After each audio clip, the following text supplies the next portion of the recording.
Due to recent actions by the Federal Trade Commission and the Children's Online Privacy Protection Act, COPPA, YouTube has become a scary place for kids' content or content that might attract kids under the age of 13. The problem is defining exactly what content, kids' content, and content that attracts kids means. Heck, even some of the lawyers I follow online say the guidelines are too vague to make compliance easy.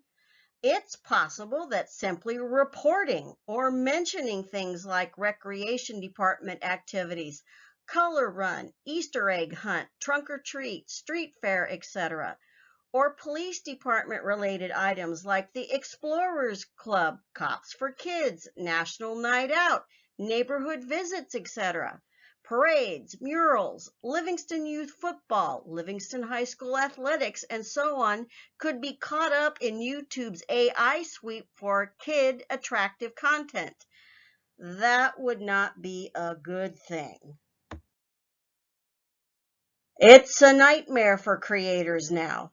I don't want to take up a lot of time for all the gory details, but I do want to ask you to do something if you would please.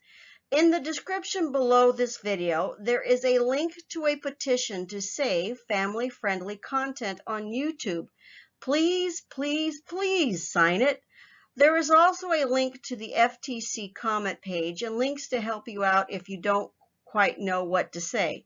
Just a few words. That's all I ask. The deadline is December 9th. With that out of the way, greetings everyone. This is the Gardening Snail of Livingston, California.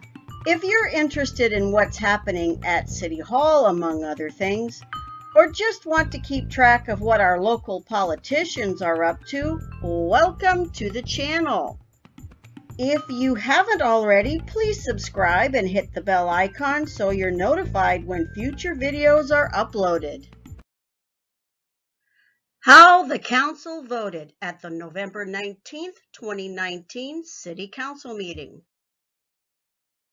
In this video, we are going to talk briefly about the results of the public hearing for Padilla Auto Sales and the Council votes on the consent calendar and certain discussion action items. This evening, there were only 3 members of the Council present for the public hearing and other agenda items requiring Council discussion and votes. All 5 members of the Council had been present for the proclamations and presentations, but Council Member Kang and Mayor Pro-Temp Garcia left the meeting right after the swearing in of the new dispatcher and police sergeant. I've heard that the Mayor Pro-Temp had taken ill, but I have not heard the reason for Council Member Kang's departure. The public hearing about the Padilla Auto Sales project planned for Campbell Boulevard was held. You can see the proposed layout and location in the photos below. The resolution to approve the site plan and design review was adopted by a vote of 3-0. The Padillas intend to move their current operations to this new location once it's completed. The consent calendar was adopted by a vote of 3-0. I asked about the conflict of interest code not popping up during a search of the city's online municipal code. The city responded they would be looking into getting that updated. This disposal of surplus property was passed as part of the consent calendar. The police chief will be able to donate at least one of the listed vehicles to the Livingston High School shop class or donate some of these vehicles to charities. If you happen to know of a good charity and would like to make a suggestion, I'll leave the chief's email address in the comment section below this video. This was the second reading of the decision made on November 5th to rezone some property from downtown commercial to limited industrial. It was adopted as part of the consent calendar. Limited industrial zoning does allow for certain cannabis-related businesses, unless there is something like a school, park, or recreation facility nearby. Since the city is planning its new indoor-outdoor recreation center nearby, that may prevent any cannabis-related businesses opening in the area. Unless the project does not get funded, then that could be an issue. Next on the agenda were discussion and potential action items. There was a compliance report about facility inspections, a contract to fix a sewer lift station, arsenic removal at well 16, and a big settlement of a lawsuit by a developer. This item was about inspections of schools, hotels, and apartments and was adopted 3-0. This was about repairing a sewer lift station and was adopted 3-0. See where the red arrow is pointing? That is the location of well number 16. The amount of arsenic coming out of this well is at least twice the legal limit.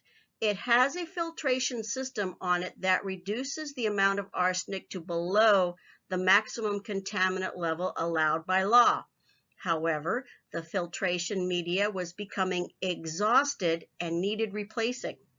The resolution to go forward was passed 3-0.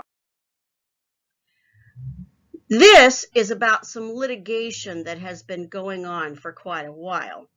Because the numbers are so large for this item, I'm going to save it for a separate video. If you like this kind of content, please like, share, and subscribe. Also check out the description below this video for those links to the FTC petition and comment page I mentioned earlier. If you don't like what I have to say, that's okay. Thanks for sticking around this long anyway. Either way, tell me about it in the comments. You also might want to check out some of the other links in the description below. I am including a link to the most recent Utility Rate Stakeholders Committee meetings in the video description below this video, since the next Proposition 218 hearing is not too far away. I am also including the contact information for the police chief, county supervisor, city manager, and city council members, just in case you want to contact them directly.